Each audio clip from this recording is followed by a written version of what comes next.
Hello दोस्तों, मैं doctor Santosh Kumar, मैं प्रोफेसर ऑफ यूरोलॉजी हूँ, एक प्रीमियर इंस्टीट्यूट पीजीआई चंडीगढ़ में। मैं एक कॉमन प्रॉब्लम जो फीमेल में होती है, जैसे जैसे एज बढ़ती, ये प्रॉब्लम डिलीवरी के बाद कभी भी हो सकती है, डिलीवरी के बाद तुरंत हो सकती है, प्रेगनेंसी के दौरान हो सकती है या मेनोपॉज के बाद हो सकती है, मतलब महीने बंद होने के बाद हो सकती है। ये है पेशाब का लीक होना, और पेशाब के लीक होने का या इनकंटिनेंस होने का या पेशाब निकल जाने की जो प्रॉब्लम है वो डिफरेंट तरह की होती है। मैं आज एक बहुत कॉमन प्रॉब्लम जो है जिसे स्ट्रेस यूरिनरी इनकंटिनेंस कहते हैं, मतलब किसी तरह का स्ट्रेस होने पे पेशाब लीक हो जाती है। ये फीमेल में बहुत कॉमन होती है और 50% से 75% फीमेल पॉपुलेशन में ये हो सकती है। हर दूसरा फीमेल लेडीज माताएं बहनें इससे पीड़ित हो सकती है। वो है स्ट्रेस यूरिनरी इनकंटिनेंस। जैसे अचानक खांसने पे, हंसने पे या हेवी चीज़ उठाने पे, इवन सेक्स के दौरान कोई भी किसी भी तरह का स्ट्रेस होता है तो स्पॉन्टेनियसली सडनली यूरिनरी लीक हो जाना या खांसने पे यूरिन लीक हो जाना, जिसे स्ट्रेस यूरिनरी इनकंटिनेंस कहते हैं। इस पे मैं डिस्कस करने जा रहा हूँ और इसके कारण क्या है, इसके बचाव क्या है और इसका ट्रीटमेंट क्या है। तो महिलाओं और पुरुषों में दोनों में साथ हंसते समय, खांसते समय, छींकते समय या कोई भी शारीरिक श्रम करते समय कपड़ों में ही यूरिन निकल जाने की समस्या को स्ट्रेस यूरिनरी इनकंटिनेंस कहते हैं। मतलब पेशाब पे नियंत्रण नहीं होना और पेशाब लीक हो जाना, और इस तरह कभी मार्केट में है, कभी हेवी चीज़ उठाया, कभी घर में है, यूरिन लीक हो जाता है, इस पे कंट्रोल नहीं होना, इससे स्ट्रेस यूरिनरी इनकंटिनेंस कहते हैं। स्ट्रेस पड़ने पे यूरिन निकल जाना को स्ट्रेस यूरिनरी इनकंटिनेंस कहते हैं। एक अर्ज यूरिनरी इनकंटिनेंस भी होता है कि अर्जेंसी होने पे पेशाब लगी और जब तक बाथरूम गए तब तक पेशाब निकल गया जाना, इसे अर्ज यूरिनरी इनकंटिनेंस कहते हैं। मतलब मसाना इतना ज़ोर से, इतना जल्दी कॉन्ट्रैक्ट किया कि पेशाब निकल गई। इसका इलाज साधारण होता है, मेडिसिन जो होती है ये देने पे पेशाब कंट्रोल हो जाती है। इससे अर्ज यूरिनरी इनकंटिनेंस कहते हैं। वो इन्फेक्शन के कारण भी हो सकती है, सिस्टाइटिस के कारण हो सकती है। लेकिन मैं आज जो डिस्कस करने जा रहा हूँ स्ट्रेस यूरिनरी इनकंटिनेंस होती है के बारे में डिस्कस करने जा रहा हूँ। तो स्ट्रेस यूरिनरी एक डिफिनीशन है, इनवॉल्यूंटरी बिना कंट्रोल के यूरिन लीक हो जाने को स्ट्रेस यूरिनरी इनकंटिनेंस कहते हैं, जो कि प्रिसिपिटेट हो सकता है हंसने से, खांसने से, हेवी चीज़ उठाने से, वजन उठाने से, एक्सरसाइज करने से, जॉगिंग करने से, इवन सेक्स के दौरान लीक हो सकती है। तो इवन प्रेगनेंसी के दौरान पेशाब यूरिन लीक हो सकती है। तो इससे यूरिनरी इनकंटिनेंस कहते हैं। रिस्क फैक्टर क्या है, कोई भी प्रॉब्लम होती है तो उसके रिस्क फैक्टर होते हैं, जैसे प्रेगनेंसी हुआ या डिलीवरी हुआ, जो मसल जो हुआ डिलीवरी के कारण स्ट्रेच हो गई, मसल वीक हो गई, या बच्चे का हेड बड़ा है उसको निकालने के लिए इंसिजन देते हैं, जो फीमेल पार्ट होता है, भेजाना होता है, उसमें चीरा लगाते हैं जिसे इपिसियोटोमी कहते हैं। उसका फिर से स्टिच नहीं करने पे या मसल वीक होने पे जो कमजोरी होती है उसके कारण यूरिन का कंट्रोल कम होता है। तो प्रेगनेंसी के बाद ये यूरिन लीक होने की प्रॉब्लम हो सकती है।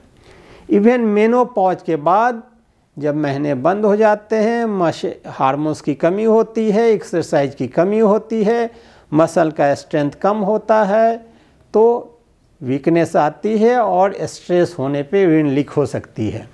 कोई भी सर्जरी होता है इस नीचे वाले हिस्से में, जन्नांग के एरिया में, हिस्टेक्टोमी, सिस्टेक्टोमी या कोई भी और भी सर्जरी होती है नीचे के पार्ट में, उसमें मसल वीकनेस होने पे यूरिनरी इनकंटिनेंस हो सकती है।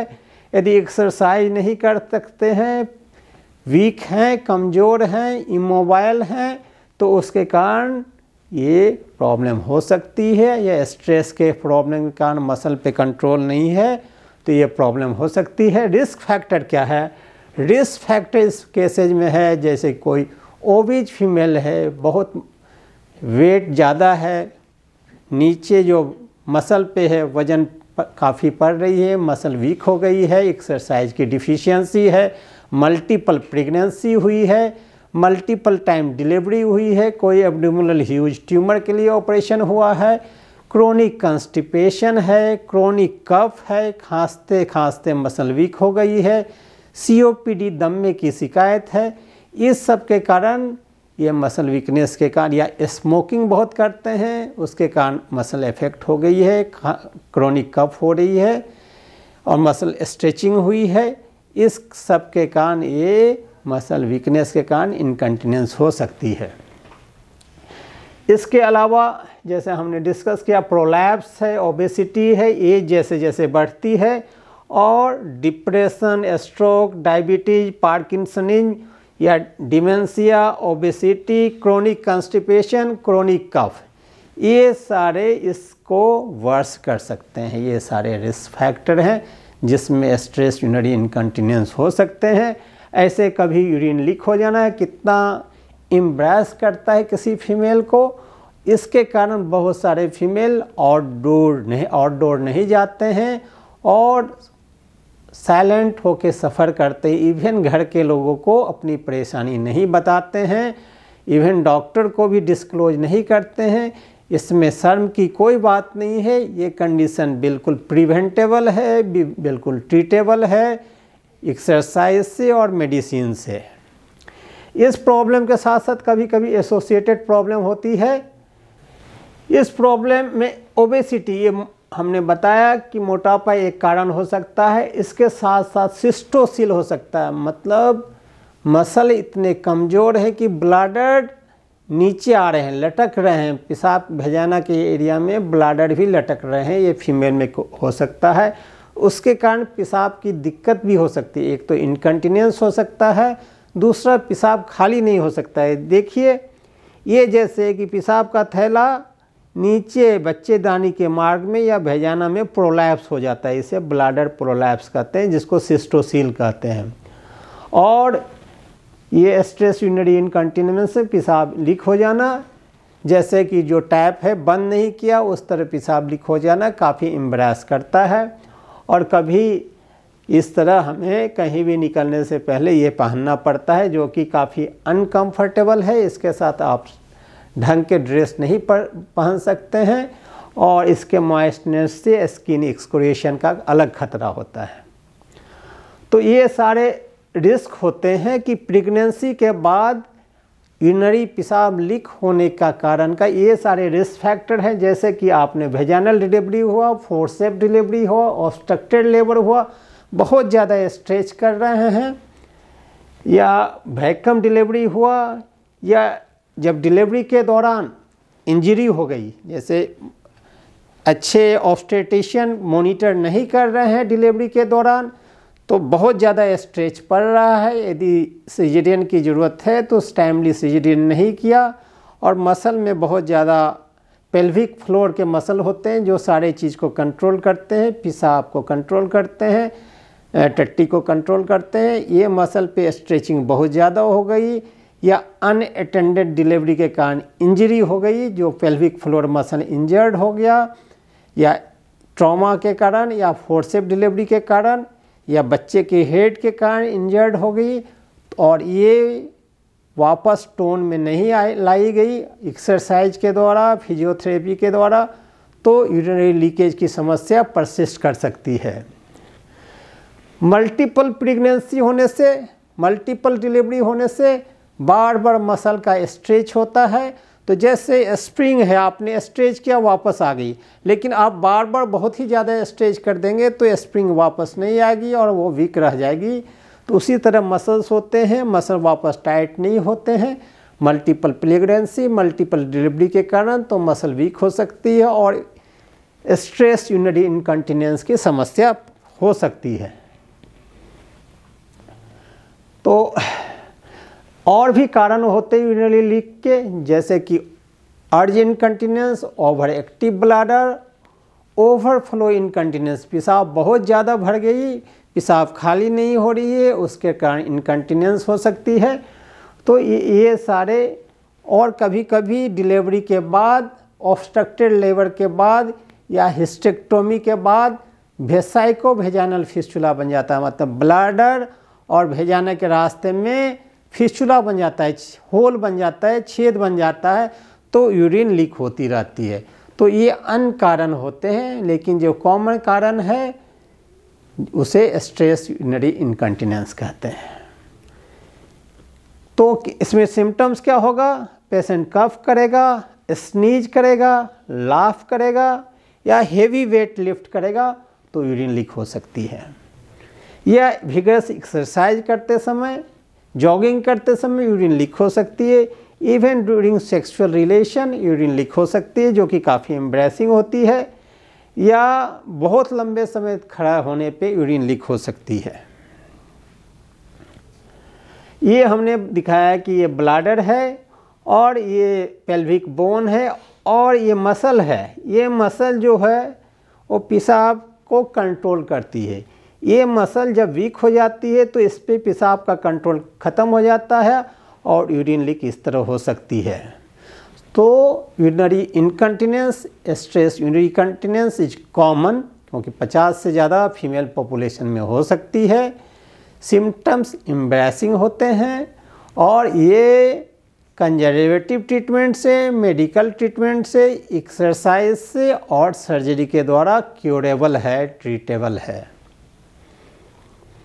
कुछ टेस्ट होते हैं कि यूरिन जो लीक होती है इसके कारण ब्लैडर तो कमज़ोर तो है नहीं, सिस्टोसील तो नहीं है, तो लोकल एग्जामिनेशन करते हैं प्राइवेट पार्ट का और देखते हैं कि यूरिन लीक होती है कि नहीं, कोई फिस्टुला तो नहीं है और कोई सिस्टोसील तो नहीं है, कोई यूटेरस जो होती है वो प्रोलैप्स तो नहीं है, जिसे यूटेराइन प्रोलैप्स कहते हैं। मसल का टोन कितना है, अल्ट्रासाउंड करके देखते हैं कि पेशाब का थैले का कैपेसिटी कितना है, कितनी पेशाब खाली करने की क्षमता है, ये देखते हैं। उसका यूरिन का टेस्ट करते हैं कि ये जो पेशाब लीक हो रहा है इन्फेक्शन के कारण, अर्जेंसी के कारण तो नहीं है। उसके बाद एरोडायनामिक स्टडी कर सकते हैं, एक्सरे करके कंफर्म कर सकते हैं ये क्या है। तो ये कॉमन टेस्ट है सिम्टम्स, लेकिन लोकल एग्जामिनेशन करके ये स्ट्रेस यूरिनरी इनकंटिनेंस का टेस्ट बहुत ज़रूरी है। तो ये सारे कॉमन टेस्ट हैं जो किए जाते हैं। तो ये सडन यूरिनरी इनकंटिनेंस के बारे में हमने डिस्कस किया। अब ये ट्रीटमेंट क्या है, हमने तो ये बताया कि कारण क्या है, सिम्टम्स क्या है, तो आप ट्रीटमेंट क्या कर सकते हैं। तो ट्रीटमेंट सिंपल से लेके सिंपल, वेट यदि आपकी बढ़ी हुई है, ओबीज हैं, तो वेट रिडक्शन करें, क्योंकि वज़न बढ़ेगी तो मसल के जो स्ट्रेचिंग है वो ज़्यादा होगी, वज़न कम करें, ओबेसिटी को रिड्यूस करें। उसके बाद टाइम अवॉइडिंग कर लें, आप समय पे जाके पेशाब का थैला खाली कर लें कि स्ट्रेस आने से पहले ही आप यूरिन खाली कर लें कि आपको लीक ना हो। तीसरा है एक्सरसाइज करके मसल को टोन करें। यदि स्मोकिंग करते हैं स्मोकिंग छोड़े, या कफ ज़्यादा प्रॉब्लम है, कफ या दमे की प्रॉब्लम है तो उसका ट्रीटमेंट ले। कॉन्स्टिपेशन है, कॉन्स्टिपेशन का ट्रीटमेंट ले। एक्सरसाइज, रेगुलर एक्सरसाइज करें। तो टाइम अवॉइडिंग जैसे हमने बताया, कीगल एक्सरसाइज होती है वो करें। बायो फीडबैक कि आप कफ आई उस समय आप मसल को कॉन्ट्रैक्ट करें और यूरिन लीक होने से रोकें। मेडिकल ट्रीटमेंट है, कुछ ड्रग्स होती है, मेडिसिन होती है जो कि ब्लैडर के नेक का मसल का स्ट्रेंथ बढ़ा देती है और लीक होने से रोकती है। कुछ एंटी कोलिनर्जिक होते हैं, एंटी इनकंटिनेंट ड्रग होते हैं। कुछ बल्किंग एजेंट होते हैं जो कि काफ़ी कॉस्टली है और इफ़ेक्टिव नहीं है, वो इंजेक्ट कर देते हैं कि रास्ता नैरो हो जाता है और कंटिनेंस बढ़ जाता है। ये कुछ वेजाइनल कोन होते हैं जो कि वेजाइना के अंदर में डाल के उसको होल्ड करने की कोशिश करते हैं, जिससे कि मसल का स्ट्रेंथ बढ़े और पेल्विक फ्लोर मसल स्ट्रॉन्ग हो और ब्लाडर के जो स्फिंक्टर है, ब्लाडर को जो कंट्रोल करती है वो मसल का स्ट्रेंथ बढ़े।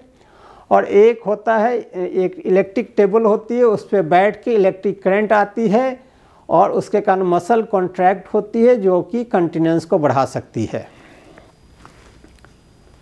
इसके साथ जैसे मैंने बताया, regular Kegel exercise, regular jogging, bladder control training, toilet training, bio feedback, खांसते समय मसल को स्ट्रेंथ को बढ़ाएं, पेल्विक फ्लोर में मसल एक्सरसाइज करें, वेजाइनल कोन जैसे हमने बताया वेजाइना के अंदर डाल दें और उसको होल्ड करने की कोशिश करें, जिससे कि वेजाइना के मसल का, पेल्विक फ्लोर के मसल का पावर बढ़े। और फ्लूइड एंड डाइट मैनेजमेंट, मतलब फ्लूइड बहुत ज़्यादा एक्सेस लेंगे तो यूरिन बार बार आएगी और स्ट्रेस यूरिनरी इनकंटिनेंस होगी। तो फ्लूइड भी आपको देखना है कि एक्सेस ना ले और इतना कम ना ले कि कॉन्स्टिपेशन करे, आपको जोर लगाना पड़े और पेल्विक फ्लोर का मसल की वीकनेस को और आप बढ़ा दें, स्ट्रेचिंग को आप बढ़ा दें। तो कॉन्स्टिपेशन भी नहीं होना चाहिए। कोई एंटी कोलिनर्जिक और एंटी स्पाज्मोडिक ड्रग जब होता है स्ट्रेस यूरिनरी इनकंटिनेंस के साथ अर्ज इनकंटिनेंस होती है, तभी ये ऐड करने की ज़रूरत है। बहुत लोग गलती से अर्ज इनकंटिनेंस की दवा दे देते हैं स्ट्रेस यूरिनरी इनकंटिनेंस में, और ये अर्ज इनकंटिनेंस की दवा कॉन्स्टिपेशन करती है, जिसके कारण और आप जोर लगाएंगे और मसल की स्ट्रेचिंग होगी। तो ये डिफ्रेंशिएट करना ज़रूरी है कि अर्ज इनकंटिनेंस है या स्ट्रेस यूरिनरी इनकंटिनेंस। अर्ज यूरिनरी कंटिनेंस मतलब ब्लाडर जोर से कंट्रैक्ट कर गया और पेशाब निकल गई, और स्ट्रेस यूरिनरी इनकंटिनेंस में ब्लाडर को जो कंट्रोल करने वाली मसल है वो वीक है। टॉपिकल एस्ट्रोजन लगाने की, जैसे होता है मेनोपॉज होते हैं तो जो ट्रॉफिक इफेक्ट होती है कि उसके फीमेल पार्ट के हेल्थ को मेंटेन करने की जो हार्मोन होती है वो एस्ट्रोजन होती है, उसकी कमी होती है तो वो सारे एट्रोफी हो जाते हैं, मिकोजा एट्रोफी हो जाती है, तो इनकंटिनेंस के चांस बढ़ते हैं। तो ये टॉपिकल एस्ट्रोजन की भी लगाने की ज़रूरत पड़ सकती है डॉक्टर के कंसल्टेशन से। Tricyclic anti depressant, alpha energic agonist and antagonist भी यूज कर सकते हैं यूरोलॉजिस्ट के कंसल्टेशन से। कोई भी मेडिसिन विदाउट यूरोलॉजी के कंसल्टेशन से आप ना लें।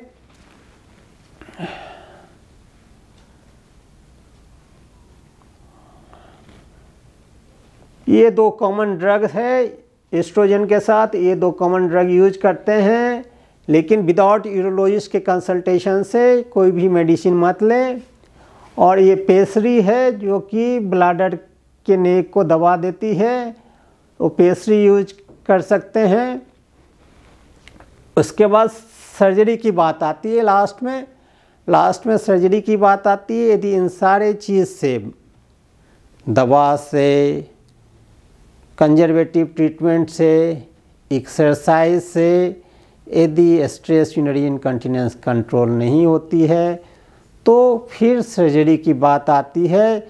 सर्जरी जो होती है स्लिंग सर्जरी होती है, जो ब्लाडर नेक होती है उसको टाइट करने की सर्जरी होती है। उससे पहले आप फिजियोथेरेपी करें, डिफरेंट तरह के एक्सरसाइज आप करें, वज़न कम करें, ओबेसिटी है तो उसको कम करें, स्मोकिंग अवॉइड करें, अल्कोहल अवॉइड करें, कैफीन ड्रिंकिंग अवॉइड करें। कैफीन यूरिन की मात्रा बढ़ा देगा, आपकी स्ट्रेस यूरिनरी इनकंटिनेंस का चांस बढ़ा देगा। कॉन्स्टिपेशन अवॉइड करें, कॉन्स्टिपेशन के कारण आप जोर लगाते रहेंगे, मसल स्ट्रेच होती रहेगी, मसल वीक होती रहेगी। स्मोकिंग बंद करें, स्मोकिंग भी आपके कफ को बढ़ा देगा, स्ट्रेचिंग बढ़ा देगा, मसल को वीक करेगा। तो स्मोकिंग अवॉइड करें, ओबेसिटी अवॉइड करें, कॉन्स्टिपेशन अवॉइड करें, छाती सांस की जो प्रॉब्लम है COPD वो अवॉइड करें, एक्सरसाइज करें। और पेस्ट्री यूज कर सकते हैं, वेजाइनल कोन यूज कर सकते हैं। ये यूटेरस है, ये फीमेल का ऑर्गन है, वेजाइना जिसे कहते हैं, ये पेशाब का थैला है। और ये मसल यहाँ होती है पेल्विक फ्लोर मसल। अब आपने वेजाइना में ये कोन डाल दिया या वेट डाल दिया तो वेजाइना क्या करेगी, इसको कंट्रोल कर अंदर रखने की कोशिश एक्सरसाइज की जाती है कि इसको कोन को कंट्रोल अंदर रखे। तो ये और ये जो मसल है पेल्विक फ्लोर का मसल, इसको एक्सरसाइज में आता है, कॉन्ट्रैक्ट करता है। तो ये पेशाब का रास्ता है, उसको कंट्रोल करने में हेल्प करता है। तो ये वेजाइनल कोन का एक्सरसाइज है एक, जिससे पेल्विक फ्लोर मसल का स्ट्रेंथ बढ़ती है, जिससे यूरिन का कंट्रोल बढ़ता है। यदि इन सारे चीज़ से काम नहीं आई तो फिर यूरोलॉजिस्ट करते हैं, सर्जरी करते हैं, स्लिंग सर्जरी करते हैं, जो दो तरह की होती है, एक टीओटी होती है, एक टीवीटी होती है। जो मसल पेल्विक फ्लोर का मसल इसे कॉन्ट्रैक्ट करता था, जैसे कि यह पेल्विक फ्लोर मसल है, ये वीक हो गई है, एक्सरसाइज के बाद भी ये मजबूत नहीं हो रही है, पेशाब का थैला को कंट्रोल नहीं कर रही है, तो आपने उसको असिस्ट किया ये स्लिंग लगा के। इसे टीवीटी स्लिंग कहते हैं और टीओटी स्लिंग कहते हैं। ये दोनों स्लिंग से ब्लैडर को टाइट कर देते हैं, ब्लैडर के कंट्रोल को टाइट कर देते हैं, जिससे पेशाब 90% से 95% फीमेल में, 85 से 95% फीमेल में कंट्रोल में आ जाता है। लीकेज की समस्या बंद हो जाती है, क्वालिटी ऑफ लाइफ इम्प्रूव हो जाती है। वो जॉगिंग कर सकते हैं, दौड़ सकते हैं, कहीं भी जा सकते हैं, इसलिए निराश होने की ज़रूरत नहीं है। ये कंडीशन जो है पेशाब लीक की बिल्कुल ट्रीटेबल है। लास्ट में ये आती है जब किसी चीज़ से कंट्रोल नहीं होती है, तो आर्टिफिशियल यूरिनरी एस्फिंक्टर कहते हैं। जो भगवान ने नॉर्मल एस्फिंक्टर दिया था वो कमज़ोर हो गया, यूजलेस हो गया, तो ये आर्टिफिशियल यूरिनरी एस्फिंक्टर, जिसकी ज़रूरत 1 से 2% फीमेल में ही पड़ती है, और ये बहुत कॉस्टली भी होता है। तो इससे पहले वाले सारे चीज़ से ही 99% फीमेल जो होते हैं क्योर हो जाते हैं। तो ये जानकारी आपको मदद करेगी कि पेशाब की जो लीकेज की प्रॉब्लम है उसको कैसे कंट्रोल किया जाए, और आप अननेसेसरी एम्ब्रेस ना हो। मेरे next video health related video के लिए, हेल्थ अवेयरनेस वीडियो के लिए आप मेरा पेज पे आप जा सकते हैं, सब्सक्राइब कर सकते हैं। और हेल्दी रहने के लिए जैसा हमने बताया सारा प्रिवेंटिव मेजर लें, ओबेसिटी अवॉइड करें, स्मोकिंग अवॉइड करें, एक्सरसाइज रेगुलर करें। So stay happy, stay healthy, stay blessed. God bless you.